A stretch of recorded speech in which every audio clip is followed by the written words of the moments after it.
There's nobody on this road. Uh-oh.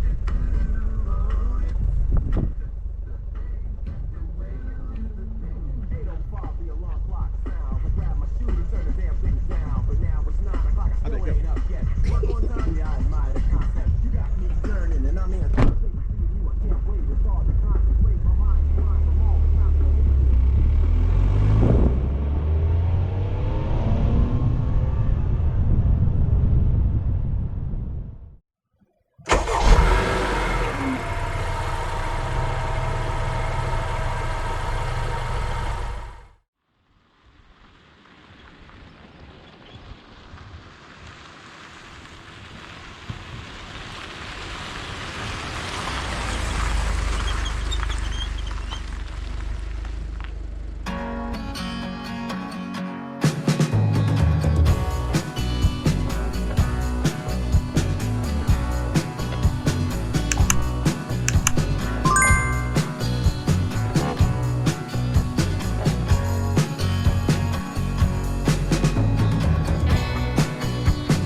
Hey, welcome to Page, Arizona. Beth and I were here a few years back in the camper, and I was driving through to get to St. George, and I figured I'd stop and take a look at the views. I believe this is the river that feeds Lake Powell. So peaceful and quiet. There's the dam, the bridge. I'll be going over that shortly. Fred's doing well. Haven't had any problems since the beginning of the trip. And I think we're averaging about 42 miles a gallon, which is not bad considering I'm pulling the trailer. But just wanted to stop real quick, give you a quick view of the area. If you're ever here, please stop. I think Horseshoe Bend is nearby. There's a lot of slot canyons you can visit, and you can take like an ATV tour of the place. Beth and I did a sunset tour a few years back, and it was really good. It was really nice. They throw in a little dune buggy, and you're driving for like 3 or 4 hours. You will get dirty, but it was fun. Something I've been meaning to do since I started this trip was give everybody a rundown of how I set Fred up. My first day or two I was stuck in rain and ran into the night and had a few issues, so I never got a chance to really just show what I've done to Fred. So if you don't know, I've been camping in Fred every other night or so, and then staying in a hotel, and it's like the opposite night. But let me show you what I got here. So this is a board. You can see the seat here folds flat. This is a board that I made that goes from the dashboard all the way back to the end of the car. Oh, that's where Flat Beth sleeps when we're riding. It's just plywood that I covered in carpet tile, and the smart car has this little ledge here, so it sits there. The seat folds flat, so that supports it, and then Beth was nice enough to make me a cushion and like I guess a custom-made mattress for it. I also have this yoga pad here to kind of go under, give me a little bit extra cushion. It's fine when I sleep flat, but when I go on my side, it tends to hurt my hip. So we got that. Let me go to the back here. Oh, let me start here. So that's my laptop. This is my GoPro bag. That's the drone, first aid kit, fire extinguisher, and atlas. In case all the GPSs don't work or I don't have signal, I do know how to read a map. In the cubbies, I got flashlights in both cubbies, one over there, one here, and also I got an extra one in here. This is a screen. I'm not going to pull it out, but what that does, when you roll the windows up, you can put the screen over the door, and then you can crack the window without letting bugs in. So it works great when you're camping. As you can see, I have all my electronics going on in here. I have a standard Garmin GPS over there. The little device below that is a OBD2 device that monitors the temperature of the engine, the RPMs, the coolant temperature. This car, as you can see, doesn't have much. I'm not sure you can see that. It doesn't have much in the way of gauges, just lights, and I'd rather know beforehand before that light comes on, so that's why I put that in. That's just Sirius XM that I added. That's just to hold my phone. Of course, I got the GoPro running when I drive, and then the dash cam. So that's all my electronics I got hooked up. So let's swing around to the back. I'm gonna set you down for a minute.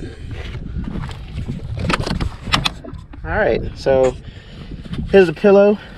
Goes up here. This is where my head goes. My feet goes down this way. This is my blanket here. It's just a hoodie.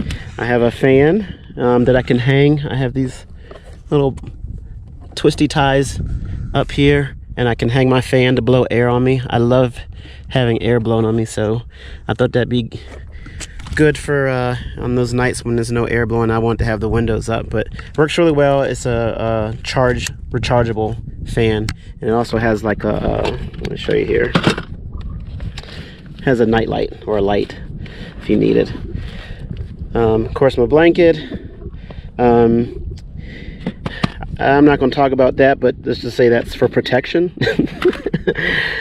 This right here is some little things you see at Walmart in the aisle when you're checking out, called Arctic Air. You put water or ice in here.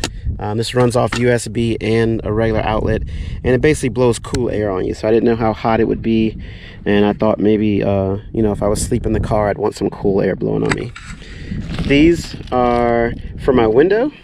You basically unroll them and it covers the window, so I can sleep at night, nobody can peek in on me. And let's go to the other side of the car. Let me put you down again.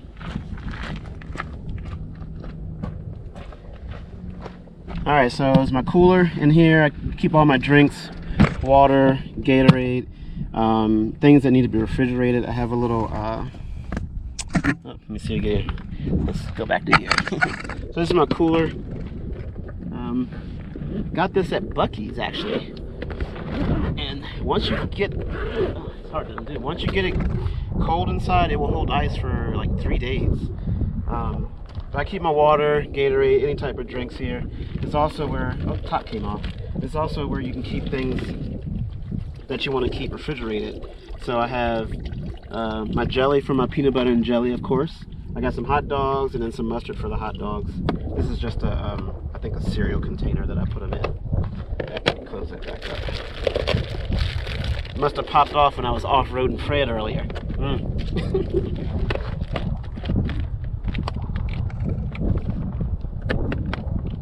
There we go.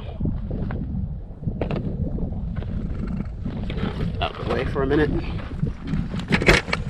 And this is my cooler bag that I keep all my food in. I have bread, I have oodles of noodles, I have snacks. I got 5-hour energy drinks if I get tired. But any of those types of things go in here. So I keep that easy to access when I'm in the car. This is a little shelf I built. The engine to this car is right here. So when you're driving, it kind of heats up, so I didn't want the cooler sitting directly on top of the engine because I figured it would melt the ice faster.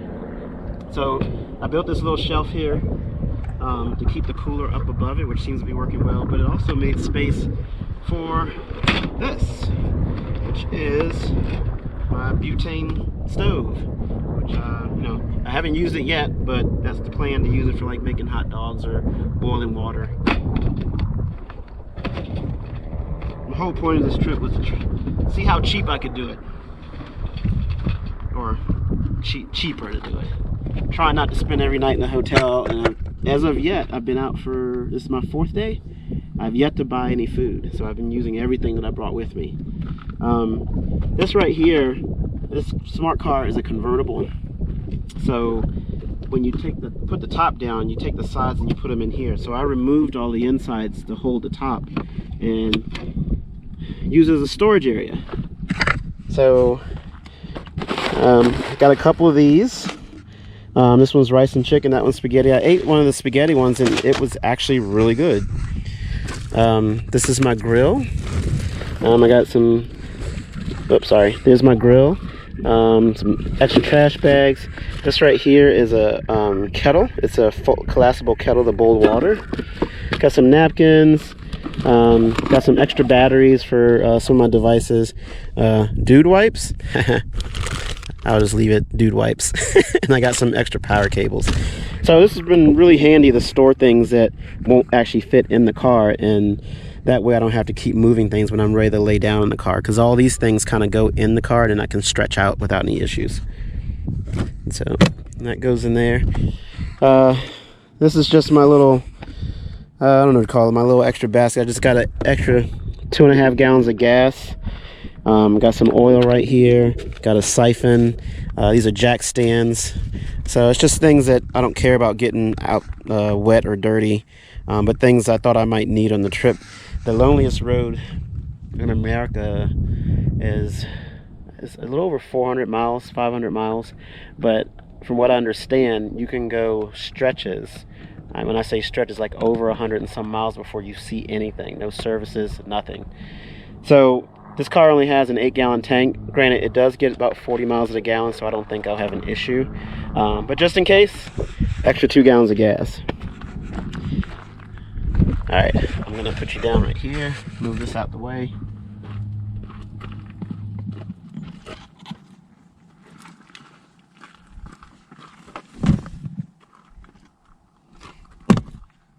And we're gonna check out the trailer.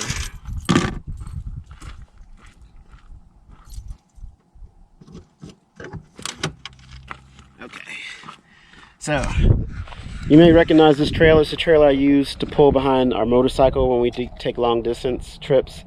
But we also use it to pull behind Fred, because as you can see, it's not a lot of room if you're trying to like carry you know, bags, and there's just not a lot of room if you can't go shopping once you throw your 2 bags in there. So anyway, we pull the trailer, and in here I have, this is my luggage, my clothes, things like that. This was an oil pan which I picked up because of the issue I had on the second day. So that's the reason that's in there. I have a spare tire for the trailer. Underneath of there is a spare tire for Fred. It's just trash right here. Under here I have tools. I got everything you can name there. Just tools and lug things I thought I would need in case the car broke down. May have to fix something. I have a quick jump starter for jump starting, an air compressor. Underneath of there, it's hard to tell, but there's a tent under there. These are emergency flasher lights. So I don't know if you've seen these. You can get them off Amazon. But these are pretty cool. So if you have to pull over on the side of the road in the dark. There are no street lights where I'm going. Oops, sorry. So I thought that'd be handy. I got a little chair in there if I want to sit. If I'm at camping, because I do plan on camping on this trip. But yeah, so that's it. So that's everything I kind of set up for this trip. So far it's been working well. I haven't needed to do much of anything. I did have to go to Walmart, but that was because I forgot my external hard drive to download all this footage. And of course my laptop doesn't have enough room. So I did have to go to Walmart once, but other than that, I have not spent any money on food. I did stay in a hotel, but I planned to do that. I plan to stay in a hotel at least every other night or so. But other than that, I think we are doing well. I'm going to do a once over around the car.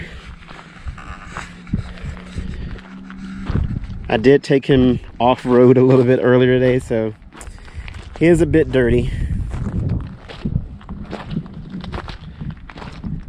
But, oh, and you probably saw this earlier. I did add this light bar for the roads at night when it gets dark.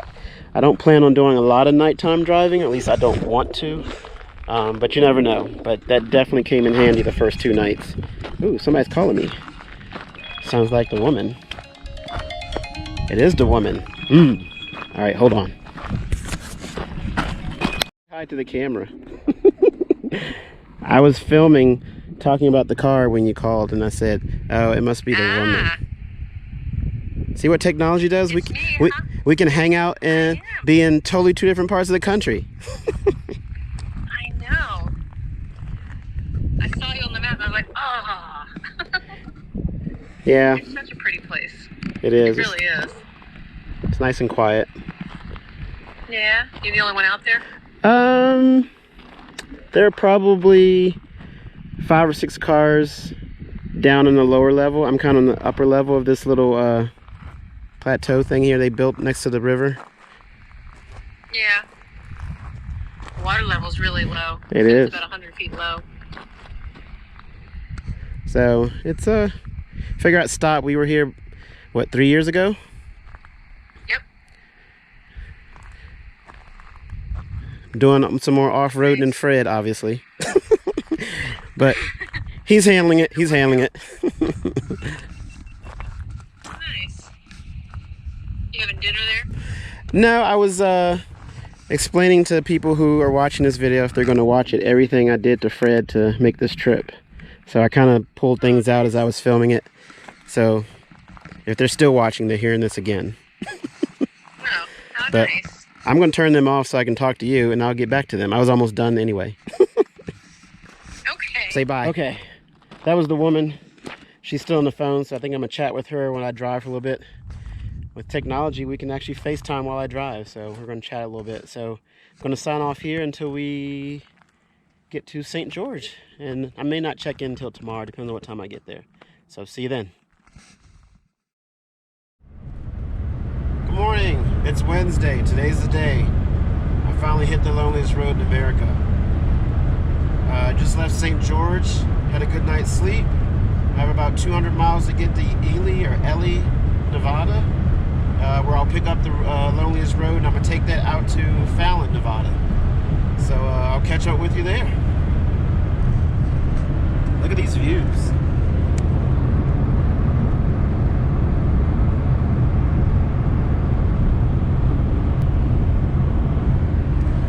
Alright, time to get some miles done.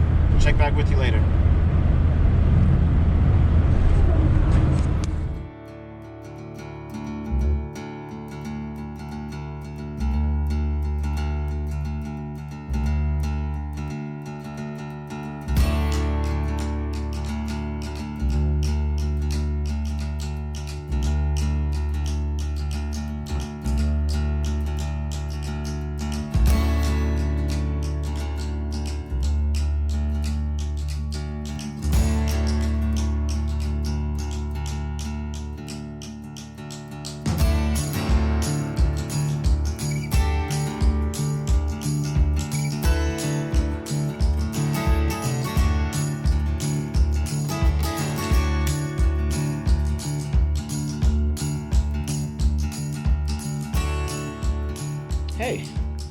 So I got up this morning, left St. George, made it to, this is Cummins Lake. I'm about 8 miles outside of Ely or Ely, I'm not quite sure how to pronounce it, Nevada. That's where I pick up Route 50, which is the loneliest road in America, or that's what it's called or been labeled. And I'm gonna run that all the way to Fallon, Nevada. And I think I'm gonna fix some lunch. Nice little lake here. They got pavilions. So you see Fred and Bob sitting there. I'm gonna pull out my food and grab a seat at the table and eat for a little bit and just enjoy the area. I checked the weather and it looks like there's some rain coming. Right now it looks like it's on the other side of the mountain. But right now above me it's about 72 degrees and gorgeous. So let's make some lunch.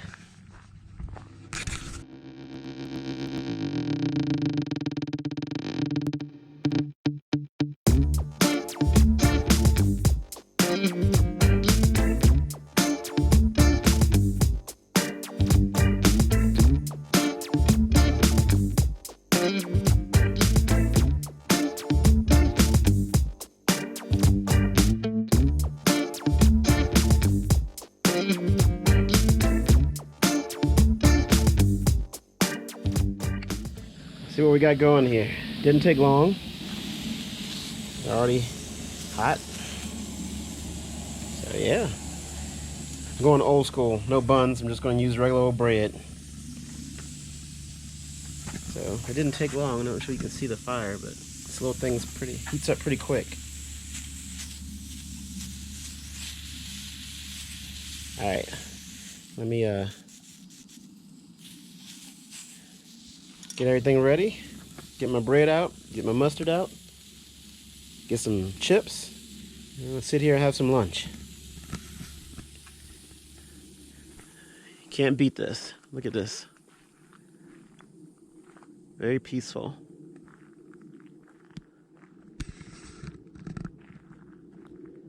Great place to stop. Take a little break. All right, all done. Took about, I don't know, 6 minutes, maybe. So, not bad.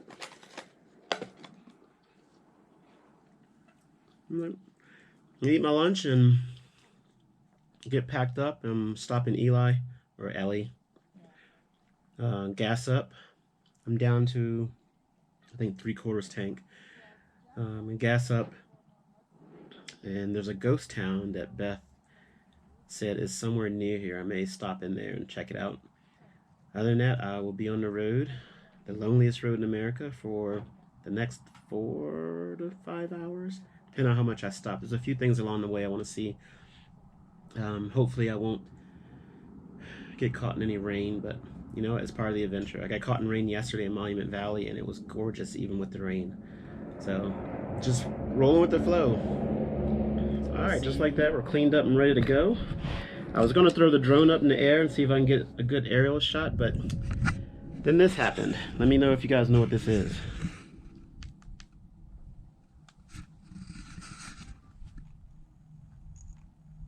Watch the gimbal.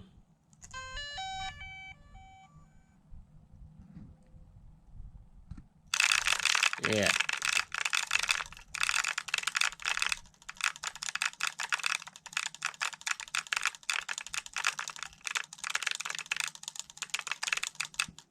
Okay.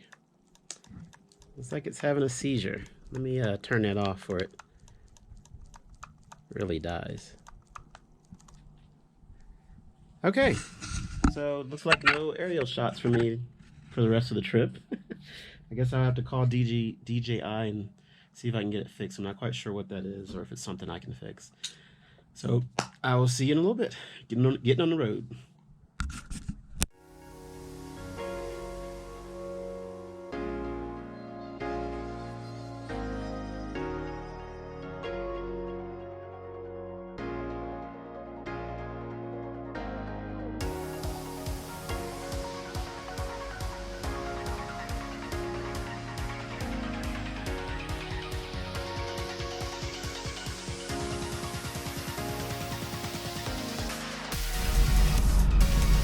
Alright, I'm in Ellie, all gassed up. Just stopped at a thrift store and bought a pair of shoes because on this route there's a tree they call the shoe tree, I think, and there's probably thousands upon thousands of shoes that people have tried to throw up in this tree. I forgot to bring an old pair, so I stopped by a thrift store, got a pair for $2.75, so they will be going up in the tree. So I don't know if I'll check in before that, but I'll definitely film me throwing these up in that tree.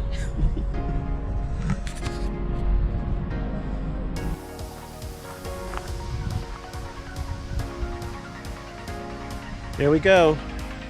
This is where I'm picking up Nevada Highway 50, named the loneliest road in America. Wish me luck. I'm prepared to be lonely for at least 4 hours. Fred's doing well, so I think I shouldn't have any problem. I'm all gassed up and got water, got food, gotta have extra gas, so I'm good to go.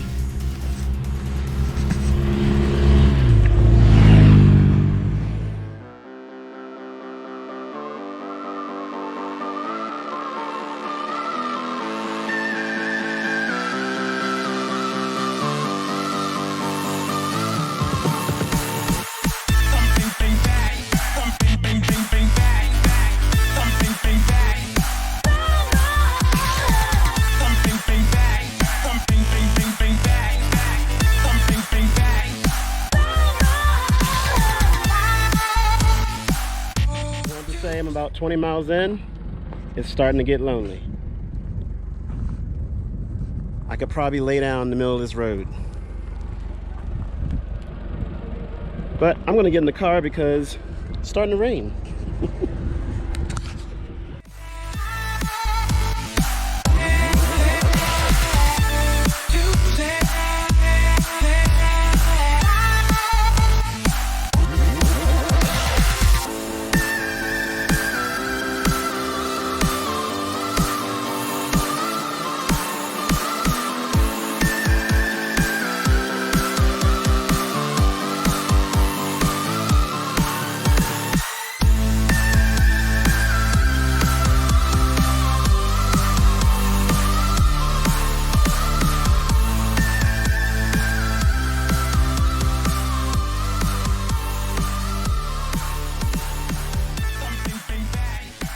So right about now, I'm about halfway through the ride. I'm in a town called Austin.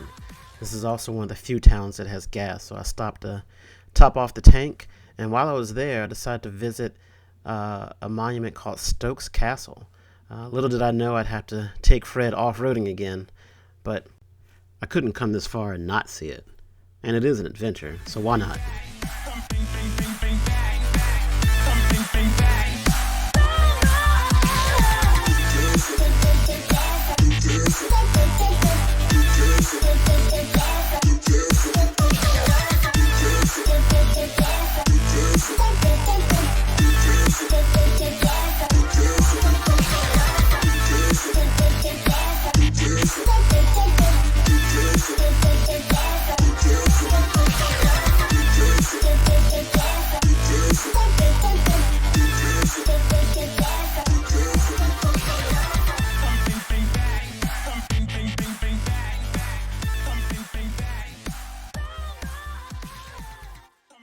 Welcome back. Left Ely, I think, last time I talked to you guys. Went through Eureka, and now I just in the middle of Austin. I think it's about halfway on this road, but I want to stop here. Can't go in, but it's called Stokes Castle. Just let me see if I can get you see inside there. There we go. It's historic site donated to the people of the Lander County in memorial of Molly Flagg McGee. If I remember the story right. Oh, here we go. Let's see.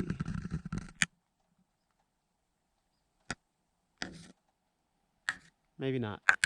I think the story is there was a gentleman who started building this for his wife, and I think his wife passed away. while he was building it, and so he never finished it. But it was the beginning of a castle, I believe. I have to check my facts on that story. It's been a while since I read about it. But I had to climb about a 2-mile dirt road to get up here. I'm actually, well, I'm not surprised Fred made it, but he did it without any issue, so. But you can see I'm up here all by myself. You can see an awesome view of the valley.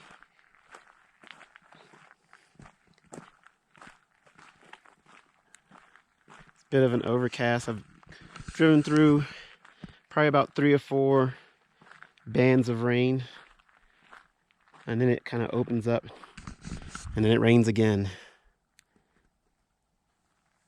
What a view. I wouldn't mind having a castle up here. See, I walk around the corner a little bit.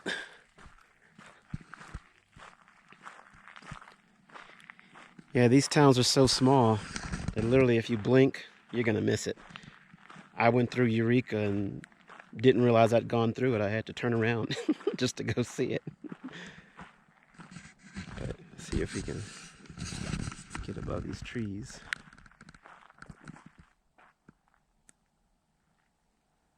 What a view.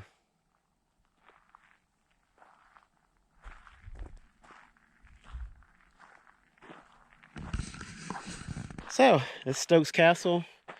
I think there's also a hot spring or something I was supposed to see while I was here in Austin, but I think I'm going to keep going because the rain is chasing me, and I wasn't going to get in anyway, so I'll save that for next time when I bring back. Oh, what is that? Some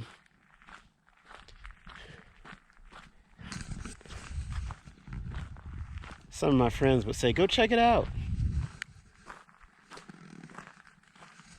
I inherently say no. I guess you could go down there if you want to. But I already ate lunch, otherwise I'd sit up here and make lunch.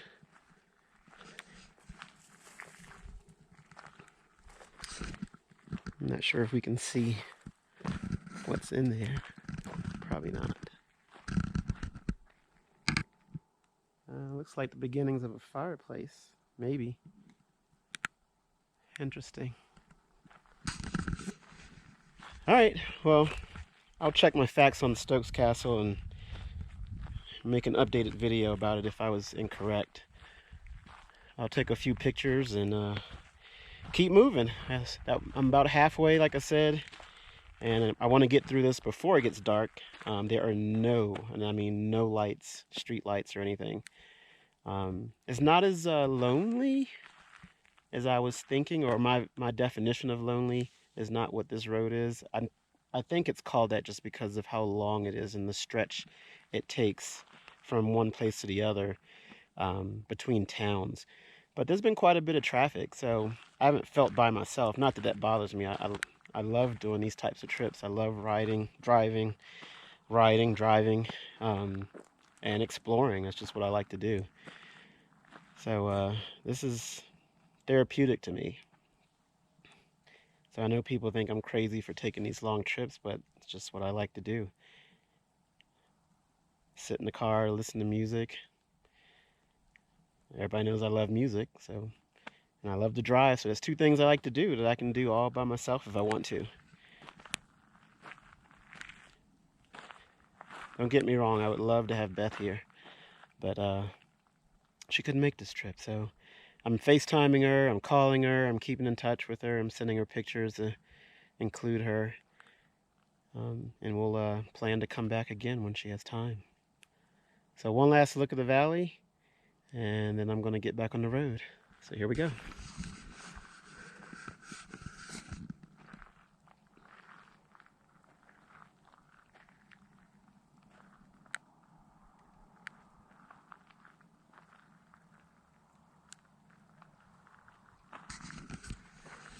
All right, talk to you soon.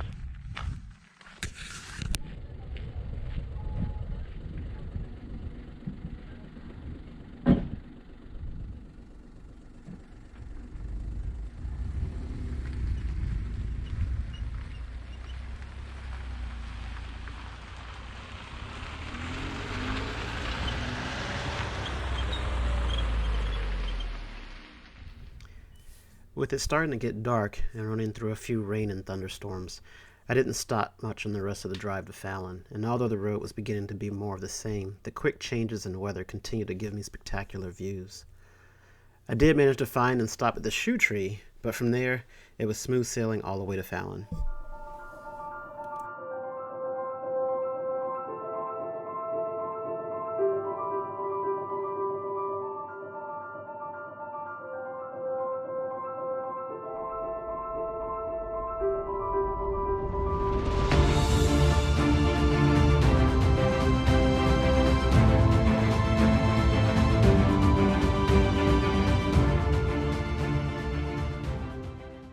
Alright, I made it to the, I don't even know what they call this, the tree shoe or shoe tree? Shoe tree?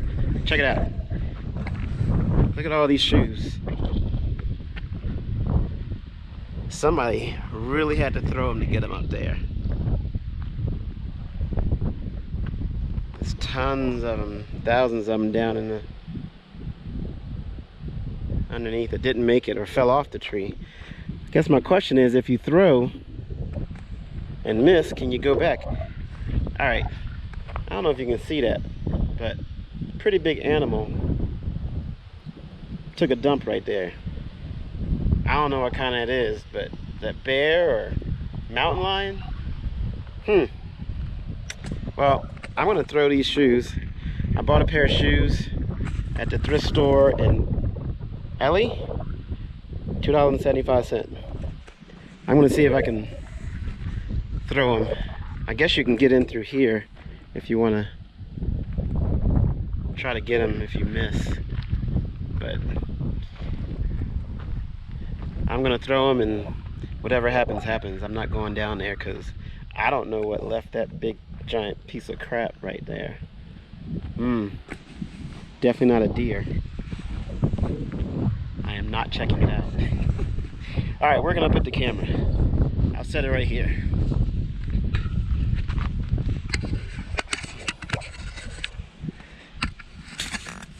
Alright. Can we see? Who knows? Should have bought a bigger tripod. Tie these together. I meant to bring my own pair of shoes, but I forgot. I'd probably have been more worried about them being in the tree if it were my shoes.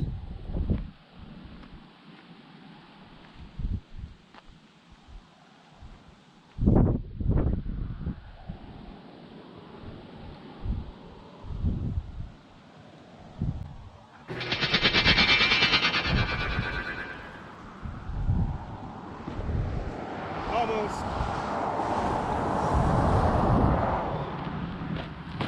I was going for that top branch. I almost made it. It got really close, but no cigar, and they fell somewhere down there. And like I said, I am not going to go get them before I go and some animal comes out and kills me. Look at this sunset. I don't know if the camera can catch it, but that's gorgeous.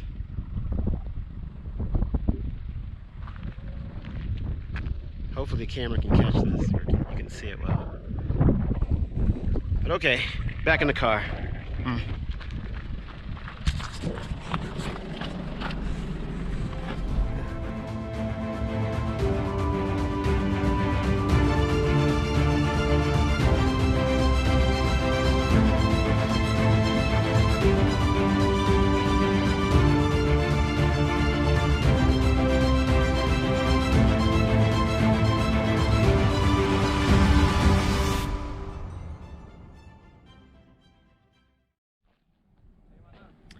Hey everybody, it is the next day. I forgot to film last night when I finished the Loneliest Road in America. I was so excited. I called Beth and talked to her for a little while and talked to my brother a little while, and I just forgot to film. So it's the next day. I'm actually headed home. I decided to stop here at the Bonneville Salt Flat since I was driving right by. I thought I would maybe take Fred out and see just how fast he could go, but the flats are really wet right now. I don't know if it's normal for them to be this wet this time of year, or is it because of all the rain they've gotten lately. So we'll have to save that for another trip, which I'm always down to do. So I had a great time. The car performed great. The scenery was spectacular. Um, I'm just gonna head home now. Few things or few facts about the car. So far, I'm over 3,500 miles. I've averaged about 36 miles to the gallon, with the high of about 50, and I think the low about 29. That was just going up in the mountains. But on the flat level, it just cruises. I would say the sweet spot for Fred pulling the trailer is between 68 and 72 miles per hour. It just purrs, and I think gets about the best gas mileage doing that. So thanks for following me on this little trip. I'll definitely do more. I want to come back. I know Beth wants to come back, so we'll do it again soon, hopefully. So I'm going to leave you with that and see you in the next video.